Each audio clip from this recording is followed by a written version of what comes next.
Good morning, y'all. It's Timothy. It's hot as fuck. I hate hot weather. But I love you for the most part. Mwah. I was gonna say, sorry, for the most part, that's kind of shady. Most of y'all I loved. I love like a solid 97 of you. God bless your soul. Mwah. Now, to stay on topic, I was going to say the best thing you can possibly do for yourself is get a set it and forget it hobby, especially if you're depressed. Because I know at some point, like a year ago, or maybe even 2 years ago, I was depressed as fuck. I got out of a long term relationship and I tried to use a rebound with this guy who I knew was great in bed as a basically like a fling. Did that backfire super hard? Then I had to recover from 2 breakups as well as being unemployed, being stressed out, and also like I don't think that's when the almost eviction happened, but it was a lot going on. And I was miserable as fuck. I thought maybe I should kill myself, but I thought, no, I can't have the ops starting off a new year with me dead. They don't deserve that big of a win. I never want to see them thrive. So you know what I did? I was like, okay, I don't feel good enough to take care of myself.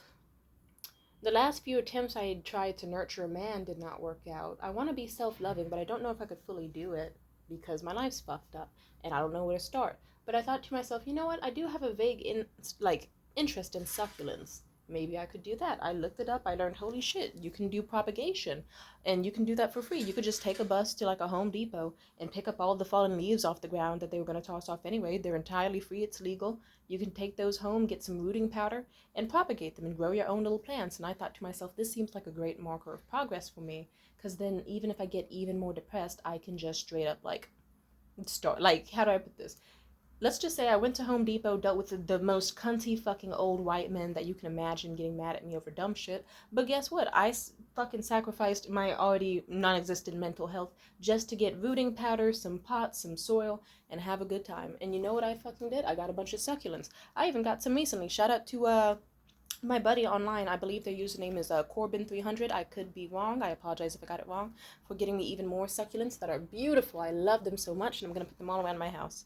But simply put, I got so depressed before, but then I was like, you know what, I need to, if I can't nurture myself, and I can't nurture a man, because I shouldn't anyway, because I need to focus on myself, and the last few attempts of trying to be a man's therapist, mother, bang maid, all that did not go well. I still got treated like trash. I decided I'm going to take care of plants. And now I have a bunch of, like, plants. Some of them are dying. I need to prune them and water them. What's that on them? I have a whole bunch of succulents now. I wish I could show you my windowsill, but I basically have somewhere between like 30, like honestly like 30 bare minimum plants in my house right fucking now.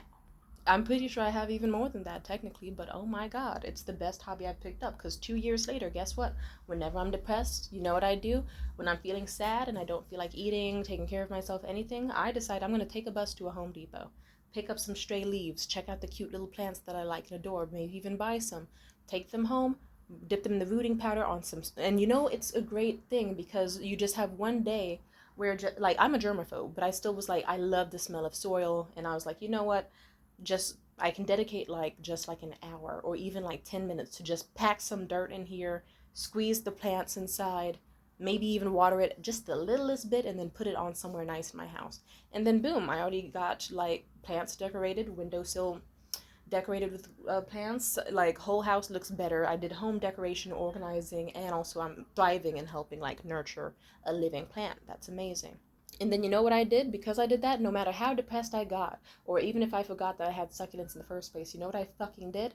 I would wake up and first thing in the morning every single day, instead of just bed rotting, I'd be like, you know what? Let me do one of two things. And I was strategic about where I put my succulents. I was like, okay, let me look at my windowsill.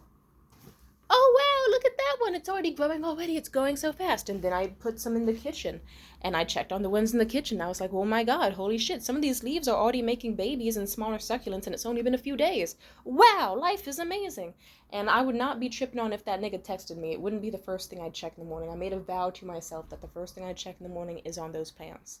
And then guess what? Since I'd already be in the kitchen, I'd be like, you know what? While I'm in the kitchen, I should make myself a quick breakfast before I like lay back down or figure out what I want to do for the day. And it was a great process.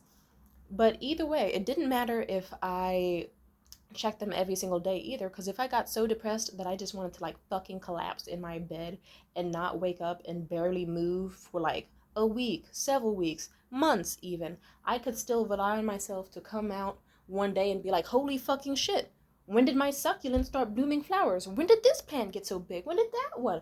Oh, this one's dying. I should prune it. And I would just like, it would still be there whether I was around or not. And it's a good marker of like growth and progress because you won't even notice it by the time you're too busy being like, okay, succulent number 6 is doing great. Succulent number 8, I'm going to do some pruning, and I'm also going to take some of your leaves and grow new babies off of you because you have a lot of leaves already. Ooh, ooh, ooh. And then like I was going out on walks just to find places that had public succulents, and I'd take off a few leaves that had fallen down.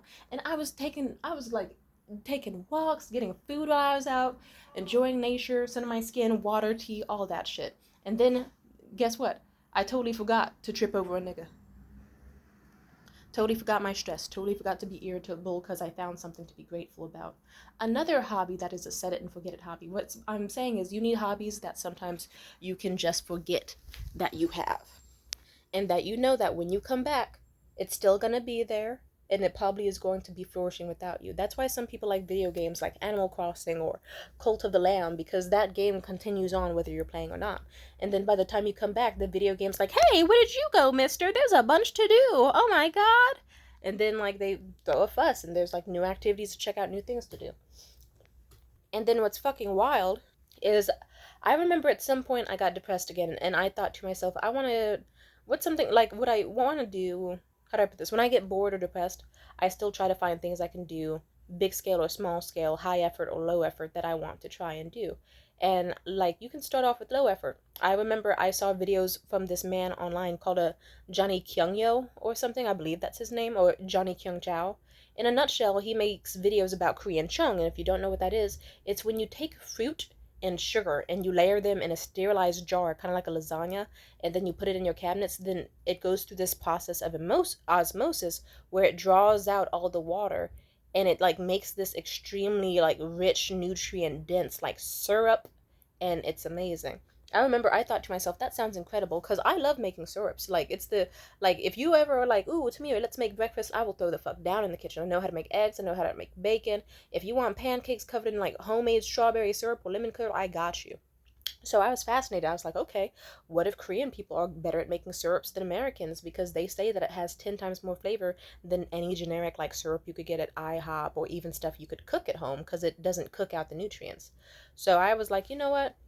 Like, I was depressed as fuck, but I was like, okay, I took an Uber, I went to Trader Joe's, got a big bag of, got a big container of strawberries, went to Walgreens, big bag of sugar for super cheap. It only cost me maybe like $6, you know.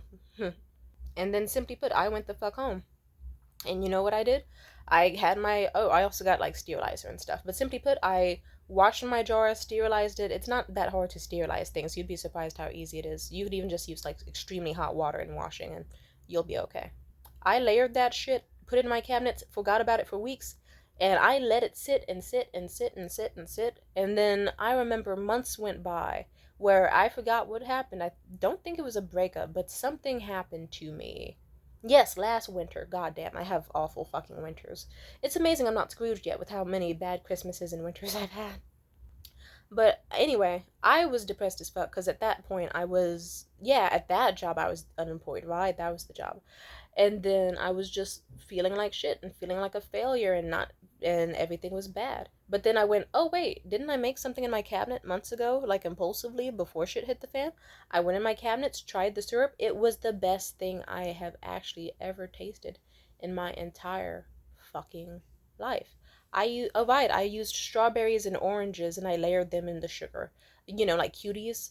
It was the best syrup ever. I was in such a good mood immediately that I had this flurry of energy. I was like, I'm gonna get some. I was like, fuck it, I got some LaCroix from this film set I worked on. Let me mix it in and make my own like house-made soda. Oh, it tasted so good. You can even taste the like LaCroix static like flavor. Oh, it was good. And then I was like, you know what? I need to pair this drink with something. Let me, you know what? I'm in the kitchen already. Let me make a pot of pasta. And then I could put in chopped up chicken breast and like, pesto sauce. And I had a blast, dude.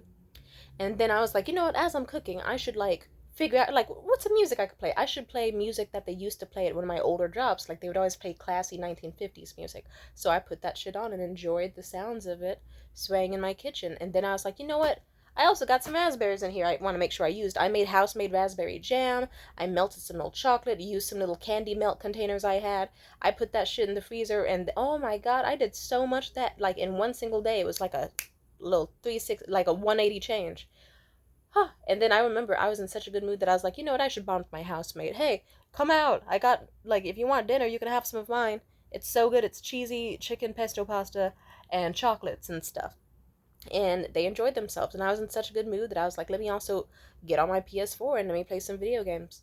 And I just listened to music and played like video games that I told myself I would always start but didn't. And it hit me with such a euphoric rush that it was just like, oh my fucking god. And suddenly I felt happy to be alive. I felt grateful. And I just was like, everything always works out. Even when you don't think it works out, there's always something behind the scenes that will just like come into your life and then just make everything just suddenly so beautiful and worth living again.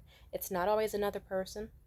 It's not always like an activity, or just sometimes like life can surprise you. And I let's just say I got really really surprised by how awesome life got. Life was like, "Ooh, girl, you deserve like the best."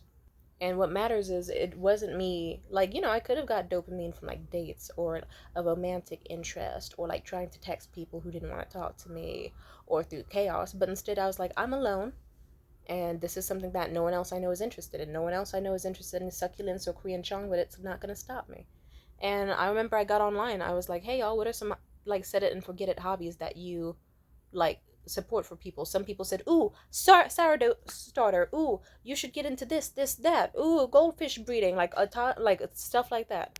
Oh, shrimp growing. They said shrimp growing. Some people said you should grow shrimp. You should do this. You should do that. Like some people, I don't know. It's just amazing. Even social media for me is a set it and forget it hobby because sometimes I forget what videos I've made on here, and then next thing you know, they'll blow the fuck up. Like hell, one video like funny enough, two videos I made very passively ended up being my most watched videos with like 100K views, 20K views, and I forgot about it. But then now it's like, okay, I have 1K subscribers and people who like to listen to me talk, and they're interested. But oh my god, 1 second. I checked online. In a nutshell, I asked what are the best set it and forget it hobbies. Some people said succulent propagation, some people said making mead, some people said Korean chung, some people said buying gemstones from other countries, and then by the time it arrives, you can be a gemstone collector. Some people said rock tumbling, a home weather station, growing young bonsais, melt and pour soap making, chocolate making. Someone said growing Jerusalem artichokes in a raised bed. Interesting. Bone cleaning, investing, 3D printing, cross stitch, jigsaw puzzles. I don't think some of them understood the question. Actually, no, I guess it kind of. Some of these work. Here's a perfect example. This guy on Reddit, he said, it's plants and flowers for me. I struggled with it at first because I'm a guy. I let my ego get in front of me. The whole guys aren't supposed to like flowers thing, I guess. Glad I let that go because I fucking love my garden, love all of my beautiful flowers and going on neighborhood garden tours. I haven't been passionate about something in a while and I finally feel like I found some peace working in the dirt. Yes. It's like he said, you plant them and do some minor tending, then they grow into something cool. That is very much accurate. That's how I felt. Because instead of just being in my head, like constantly thinking about bullshit and trauma, I'd be touching dirt and like, ooh, this smells great. Ooh, look at this cute little plant. I gotta make sure it's put in gently. Oh, pat it down. Ooh, I should put some propagations on the side so it can be a succulent arrangement. I had a great time. You could start a set it and forget it hobby off of just plenty of things. You could have a terrarium. You could have a hydroponic closet where you have plants. You can grow crystals. You can grow mushrooms like mycology. Sea monkeys, crocheting. You can make liqueurs, kombucha brewing. Funny enough, that actually happened to me. I decided with the leftover fruit for my Korean chong osmosis, like fermentation stuff, I was like, you know what? I would absolutely love to use this fruit and make infused liquor. And I looked up the best bourbon you could. I put it in, and oh my god, let's just say at first when I tried it, I was like, this drink is terrible. It tastes like cough medicine and strawberries and just, tastes weird. Like basically alcoholic cough medicine. But then I learned online I let it sit in my cabinets for a few months because I was a little depressed that it didn't work out. But then you know what? I read online someone said actually the more you leave it, the better it gets. It actually just takes a while for like any shitty lingering flavors to fully like mesh and combine. So the more you wait, the better it is. So you know what I did? I let it wait. I went ahead and let it sit, let it wait. And then by the time it was like 2 months later, it was around Valentine's Day, I gave like some strawberry orange bourbon to my ex, and oh my god, he said it was the best thing he ever fucking tried, and he mixed it with like Dr. Pepper, strawberries, and cream soda, and he was just smiling all weekend enjoying it, and that made me happy. Someone says isopods. Someone says lockpicking, get a kayak, growing mushrooms. Oh, someone said if you want a very short term set and forget hobby, you can soak beans and make your own sprouts. Making sourdough bread, fragrances, all that. Simply put, there's a lot of lovely things you can do on this planet. Some things, like, if you're someone who struggles with, like, you want dopamine and you need it now, and then even you have hobbies that you feel like you can't do because maybe you're afraid, or maybe they seem too overwhelming, or maybe you're afraid they will underdeliver, or maybe you're afraid you'll get obsessed with them, or maybe you just kind of have hobbies that you know you would enjoy, but you're just kind of like, I don't know. I've had that mental blockage before. I get depressed. Suddenly, my favorite foods just taste like mush. Suddenly, my favorite things that I want to play don't seem worth playing. But if you're someone who also just wants to focus on yourself, or like, oh, actually, no, I'll say it like this.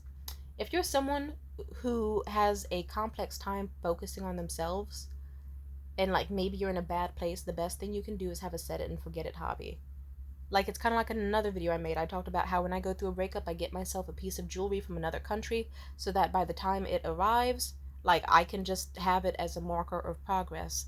And sometimes it's a marker of progress, like, hey, you didn't get over it yet, but hey, it's been a month and you're doing well. Here's a reward. Or sometimes it's like a congratulations gift, like, congratulations, it's been a month. You've entirely forgot everything about this man and your life is easier. So now you get a free sparkly piece of jewelry and you get to feel good. And that's what I like. That's important. It's important to feel that way and to just, yeah. Because some days you feel hopeless, some days you feel terrible, but if you kind of can know, like, that there's good going on behind the scenes working in your favor, that there's things you can do and try, and even if they don't give you instant results, good will come, and that there's still stuff on this planet that will make you feel happy that you stayed alive and lived longer and pursued certain things longer. Like, that's so important. So get yourself a set it and forget it hobby. Peace out.